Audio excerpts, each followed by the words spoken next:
Hello everyone and welcome back to Shri FC. I hope you all are well and you're good. Please do like the video and subscribe to the channel if you haven't. And today I'm going to discuss on 5 things we learned from a draw against Nottingham Forest. 2 weeks, Chelsea have not lost a game.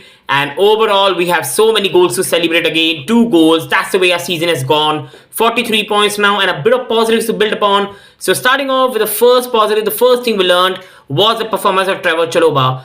I've been telling for a long time on this channel, I love Cesar Azpilicueta to absolute bits. But sadly right now he's not at the level. And with Reece James out, Gusto coming in the summer, we don't have a right back. Trevoh Chalobah has been awesome at the right back. Whether defensively, whether offensively, he has been very good. The assist he got for the Sterling one was so good. In the Bournemouth game as well, he was combining well with Mediocre, making the run in behind. And defensively, my guy has been so good. Trevoh Chalobah has been a player on this channel I have repped. I've told everyone to respect him, and a player who doesn't get talked about a lot, but one of the players that consistently put up performance and care for the badge. And Trevoh Chalobah was again fantastic, and in his right back position, he has been a player transformed. The second thing we learned is Raheem Sterling, a player that was booed on when he came in the last game as a substitute, and he won the fans a bit over with that assist for Felix goal, and now he scored a brace against Nottingham Forest. Raheem Sterling has had a torrid time at Chelsea, but now finally he's showing what he's capable of. He was a signing that was made for Thomas Tuchel, and then sadly the manager kept on going, Graham Potter, Bruno Salter, Frank Lampard. So on this channel I've been saying that I do blame the players, but a lot of the blame has to go to the kind of season we have had. A lot of these players are not as bad as we've made it look like. When Raheem Sterling was signed by Chelsea, I told everyone he's not a world-class player we have got. Raheem Sterling depends on a good structure, good pattern of play, and he's a frustrating player. He can produce what he did against Nottingham Forest, but Raheem Sterling can also miss some sitters. He's that sort of player, but he's still a player who can bring a lot to the team, and he's still a player who is not as bad as Chelsea made it look like.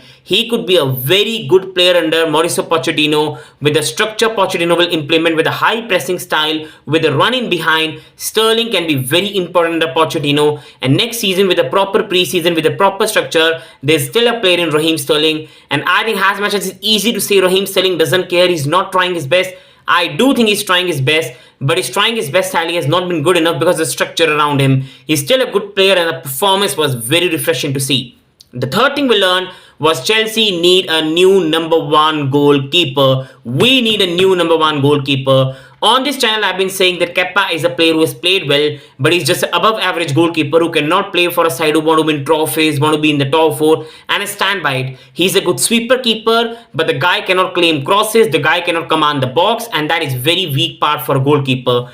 Edward Mendy on his best form is better than Kepa. On his feet he's pathetic, but in claiming the crosses and controlling the box is good. But right now, my boy Mendy looks absolutely bereft of confidence and done. And because he wants wages equal to Kepa, and that is for me will be disastrous. I think we need to let sadly Edward Mendy go, who I love to bits, and Kepa as well, who I love. I think both are not good enough for the club. Mendy is short on confidence, absolutely done, and very bad with his feet, and Kepa is just not a good enough overall goalkeeper, and this is why we need to get a new number 1, whether it's David Raya, whether it's Onana. I think those are better keepers than what we've got right now. Coming on to Ruben Loftus-Cheek now. As I've said, first of all, I wish the best of recovery for Kovacic. Hopefully he's fine. But Kovacic, since the World Cup break, has looked like he doesn't bother about Chelsea anymore. He has not played well.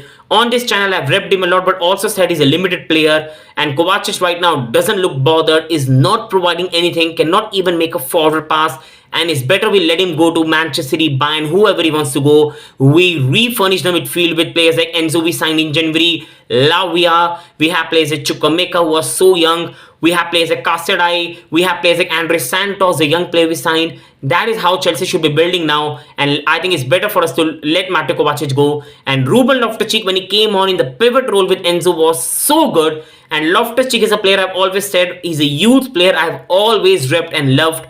And it was so sad when that injury in the friendly destroyed what was building on to be a great Chelsea career. He had a great season under Maurizio Sarri, and that boom injury. But now again in the pivot role he looked good. He carried the ball well, looked the same Loftus-Cheek that is physical. And as a squad player for me, he could be very useful. And a player we have to play till the end of the season. Kovacic doesn't seem bothered. and we have a player in Loftus-Cheek who can bring the ball forward, carry the ball forward, and at least bother for the shirt that he's playing for. And I think Loftus-Cheek has to play to the end of the season, and then a decision on him has to be made. And the final thing we learn is the future is bright for Chelsea. The young guys, Louis Hall again, very impressive. We have Ian Martsen, who played so well at Burnley, coming on as well after completing his loan spell. And I think Cucurella has some massive danger coming into next season. And Louis Hall is naturally a midfielder, but the guy was fantastic. Defensively, he was not good, but it's understandable. The guy is not even a left back, but has always, first of all, he showed the passion, he desired, he fought for the badge, but his technical quality attackingly was so good to see. I love Cucurella. I always give the new signings time, but Cucurella's technical attacking quality is not at the level you want from a left back. And Ben Chilwell this season has been on, off, injured. Louis Hall came, he dribbled so well, he put a very good cross into the box, which if there was any other than João Felix, like a Kai Havertz, like Aubameyang, like a proper even Lukaku, they would have scored that goal. And Louis Hall looked so good attackingly, and it was so good to see. There are 5 things I learned from this game. If anything you also learned, please let me know in the comment section. Please subscribe if you haven't, and please like the video. Thank you all. Hope you have a great day. Love to you all.